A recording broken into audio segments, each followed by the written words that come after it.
আলহামদুলিল্লাহ, অনেকদিন খোঁজাখুঁজি করার পরে সিহাসিত্তার কিতাব থেকে ঋণ পরিশোধ করার জন্য শক্তিশালী একটি দোয়া আমি পেয়েছি। আজ শব্দে শব্দে আপনাদেরকে ইনশাল্লাহ শিখিয়ে দেব। একদম গভীরভাবে ভিডিওটা দেখতে থাকুন এবং আজকের এই দোয়াটা আপনি শিখতে থাকুন। যদি পারেন কষ্ট করে শেয়ারের মাধ্যমে আর একজন ভাই বোনকে ইনশাল্লাহ শেখার সুযোগ করে দিন। পাহাড় পরিমাণ ঋণ পরিশোধ হবে।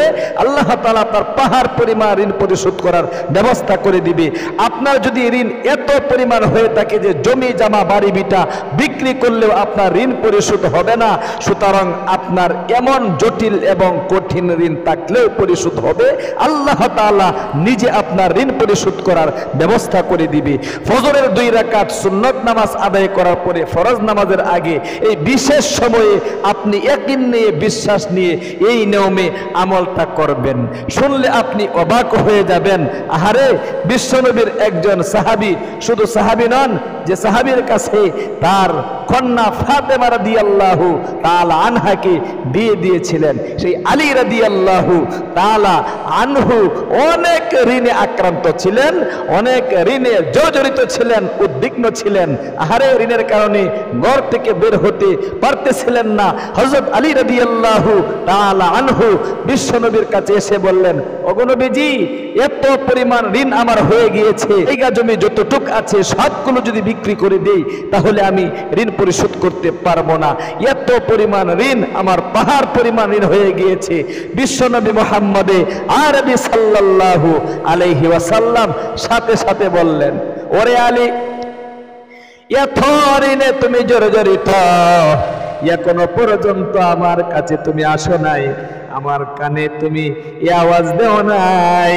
তুমি তো জানো না রে আলী, এমন একটি শক্তিশালী দোয়া রয়েছে, ইয়াকিন নিয়ে বিশ্বাস নিয়ে তুমি যদি এই দোয়াটার উপর কিছুদিন আমল করতে পারো, আমার আল্লাহ ওয়াদা করে বলেছেন এই দোয়ার উপর আমল করলে আমার আল্লাহ রাব্বুল আমিন তোমার ঋণ পরিশোধ করে দিবে। আল্লাহু আকবার, আল্লাহু আকবার। ও প্রিয় দিনী ভাই এবং বোন, জীবনে অনেক সময় কিন্তু এদিক সেদিক নষ্ট করে থাকি। আসল শব্দে শব্দে দোয়ার আমলটা আমি শিখায় দিচ্ছি। আলী রাদিয়াল্লাহু তাআলা আনহু তিনি বলেন, বিশ্বনবী যেদিন থেকে দোয়াটা আমাকে শিখায় দিল আর আমি ওই দিন থেকে আমল করা শুরু করে দিলাম, ওই দিন থেকে নিয়ে সারা জীবন যতদিন আমি বেঁচে ছিলাম ততদিন আমি কোনো ঋণগ্রস্ততার মধ্যে পড়ি নাই। অতীতে যত ঋণ ছিল সব পরিশোধ করার ব্যবস্থা হয়ে গিয়েছে। ভবিষ্যতে আর কোনোদিন ঋণে জর্জরিত আমি আর হচ্ছি না, হই নাই। আল্লাহু আকবার। ছান্না শক্তিশালী সিহাসিত্তার কিতাব থেকে দোয়াটা শিখতে আসুন প্রিয় দিনী ভাই এবং বোন। অনেকেই কিন্তু আমি জানি আপনারা ঋণে আক্রান্ত, অনেকেই কিন্তু আপনারা বলেছেন, হুজুর এমন একটি শক্তিশালী দোয়া দেন না নবীজির শিখানো, যে দোয়াটা পাঠ করলে আল্লাহ তাআলা ঋণ পরিশোধ করার ব্যবস্থা করে দিবে। এই তো আজকে আপনাদেরকে দোয়াটা শিখায় দিচ্ছি। আগে নিয়ম কানুনটা শিখুন। ফজরের নামাজের আযান যখন হয়ে যায় তাড়াতাড়ি ঘুম থেকে উঠে আপনি সুন্নত তরিকায় ওযু করে আগে ফজরের 2 রাকাত সুন্নত নামাজ আদায় করে নেবেন। ফজরের 2 রাকাত সুন্নত নামাজ আদায় করার পরে একদম নিজ জায়গায় বসে চোখ বন্ধ করে আপনি কিবলামুখী হয়ে বসে যাইবেন। কিবলামুখী হয়ে বসে মনে মনে আপনি যে ঋণে আক্রান্ত, ঋণের কারণে আপনি ঘর বাড়ি থেকে বের হতে পারতেছেন না, সুতরাং আপনি আল্লাহ রাব্বুল আমিনের কাছে মনে মনে বলবেন, ওগো আল্লাহ, এত পরিমাণ ঋণ হয়ে গিয়েছে, আহারে ভয়ে আতঙ্ক পাখি কোন সময় ঋণদাতা নিয়ে আবার টাকা চেয়ে এসে বসে, জমি জামা বাড়ি ভিটা বিক্রি করলে ঋণ পরিশোধ করতে পারবো না। সুতরাং তোমার স্বর্ণপন্ন হয়েছি, তোমার নবীজির শেখানো দোয়ার আমলটা করিতেছি, অবশ্যই আজকের থেকে তুমি একটা ব্যবস্থা আমার করে দিবা। মনে মনে এই সমস্ত কথাগুলো জাগিয়ে আপনি সর্বপ্রথম বিশ্বনবীর শেখানো শক্তিশালী একটি দুরূদ শরীফ মাত্র 3 বার পাঠ করবেন। এরপরে ঋণ পরিশোধ করা দোয়াটি 11 বার পাঠ করবেন। শব্দে শব্দে শিখায় দিচ্ছি, আরবি বাংলা ইনশাআল্লাহ লিখে দিব, কোনো সমস্যা নেই। দেখে দেখে স্ক্রিনশট দিয়ে মোবাইল হাতে নিয়ে আমলটা করতে পারবেন। এর চেয়ে সহজ আপনাদেরকে আর কিভাবে বোঝাবো। ও প্রিয় দিনী ভাই এবং বোন, এই শক্তিশালী দুরূদ শরীফটা 3 বার পাঠ করবেন। একবার পাঠ করলেই কিন্তু 70 জন ফেরেশতা আপনার জন্য 1000 দিন পর্যন্ত আমার আল্লাহ রাব্বুল আলামিনের নিকট দোয়া করতে থাকে। আল্লাহু আকবার। এই শক্তিশালী দুরূদ শরীফটা 3 বার পাঠ করবেন। জাযাল্লাহু বলে জাযাল্লাহু আন্না বলতে হবে। অনেকের কিন্তু মুখস্থ আছে, সহি শুদ্ধ উচ্চারণগুলো মুখস্থ নেই, সহি শুদ্ধ উচ্চারণে পারেন না, সুতরাং এই জন্য বলতে হবে জাযাল্লাহু আন্না মুহাম্মাদাম বলতে হবে মুহাম্মাদাম মা হুয়া আহলুহু জাযাল্লাহু আন্না মুহাম্মাদাম মা হুয়া আহলুহু জাযাল্লাহু আন্না মুহাম্মাদাম মা হুয়া আহলুহু। 3 বার পাঠ করবেন আপনি। এরপরে বিশ্ব নবীর শেখানো শক্তিশালী যে দোয়াটা রয়েছে ঋণ পরিশোধ করার জন্য, আল্লাহু আকবার, এই শক্তিশালী দোয়াটা আপনি 11 বার পাঠ করবেন। আমি শব্দে শব্দে শিখিয়ে দিচ্ছি, ইনশাআল্লাহ খুব মনোযোগ দিয়া শব্দে শব্দে আরবি বাংলা স্ক্রিনের মধ্যে দেখে দেখে শিখো। আল্লাহুম্মা কফিনি বলতে হবে আল্লাহুম্মা কফিনি মা আহাম্মানি মিন আমরি দুনিয়ায়া ওয়া আখিরাতি। আবার পাঠ করুন আল্লাহুম্মা কফিনি মা আহাম্মানি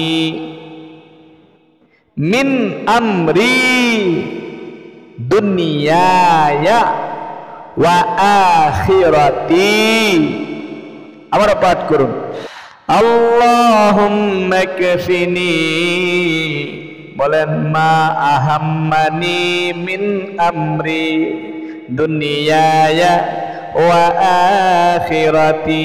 অর্থ অনেক চমৎকার। অর্থ হলো আল্লাহ দুনিয়া এবং আখিরাতের যত চিন্তা রয়েছে সমস্ত চিন্তা ভাবনা থেকে আমাকে যথেষ্ট করুন।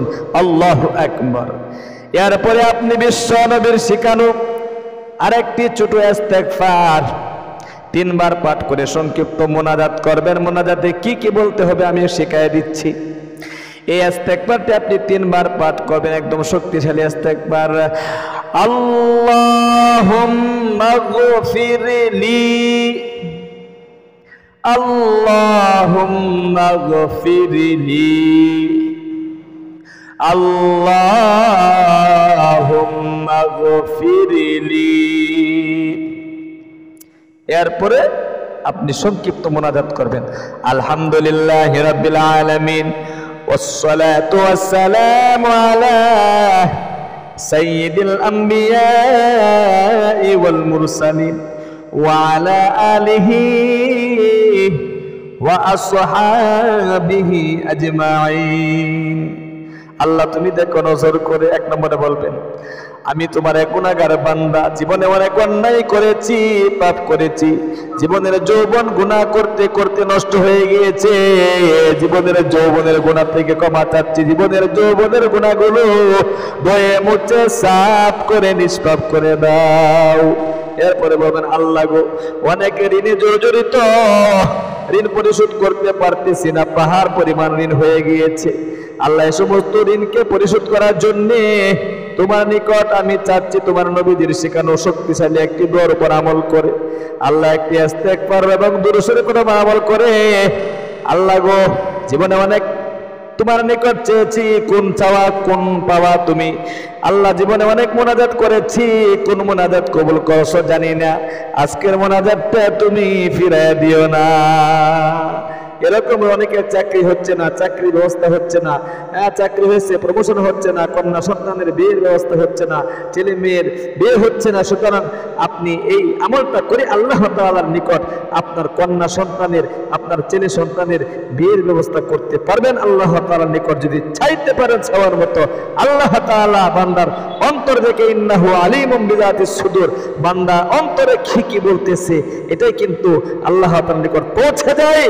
আল্লাহ তাআলা ইখলাস দেখে, খুলুসিয়াত দেখে, একনিষ্ঠতা দেখে, আপনার মনে ইখলাস থাকলে, খুলুসিয়াত থাকলে কারেন্টের মতো আপনার মুনাজাত কবুল মঞ্জুর হবে, আমল কবুল মঞ্জুর হবে। সর্বশেষে বলবেন আল্লাহ আখিরি তামান্না ওয়াজআল কালিমাতুনা ইনদাল মাউতি লা ইলাহা ইল্লাল্লাহু মুহাম্মাদুর রাসূলুল্লাহ সাল্লাল্লাহু আলাইহি ওয়াসাল্লাম। প্রিয় দিনী ভাই এবং বোনেরা, যারা যারা আমার ভিডিওগুলো দেখেন, আপনাদের জন্য আমি সব সময় দোয়া করি, আপনারা আমার জন্য দোয়া করবেন। অবশ্যই প্রতিদিন এই চ্যানেলে যুক্ত থাকুন, আমলগুলো শিখুন, আমলগুলো করুন। ইনশাআল্লাহ দেখবেন আল্লাহ তাআলা একদিন কবুল এবং মঞ্জুর করে নিবে। আল্লাহ তাআলার নিকট আমল করলেই কিন্তু সাথে সাথে কবুল মঞ্জুর করে না, হয়তো অনেক সময় করে, অনেক সময় করে না। সুতরাং আল্লাহ তাআলার নিকট আমল করতে থাকা কখন কবুল মঞ্জুর হয়ে যায় আপনার কিন্তু জানা নেই। এই জন্য আল্লাহ তাআলা আপনাদেরকে, আমাকে আমলগুলো করার তৌফিক দান করুক। আজ এই পর্যন্ত, দেখা হবে অন্য কোনো ভিডিওতে। সেই পর্যন্ত সকলে ভালো থাকুন, সুস্থ থাকুন। আসসালামু আলাইকুম ওয়া রাহমাতুল্লাহি ওয়া বারাকাতুহু।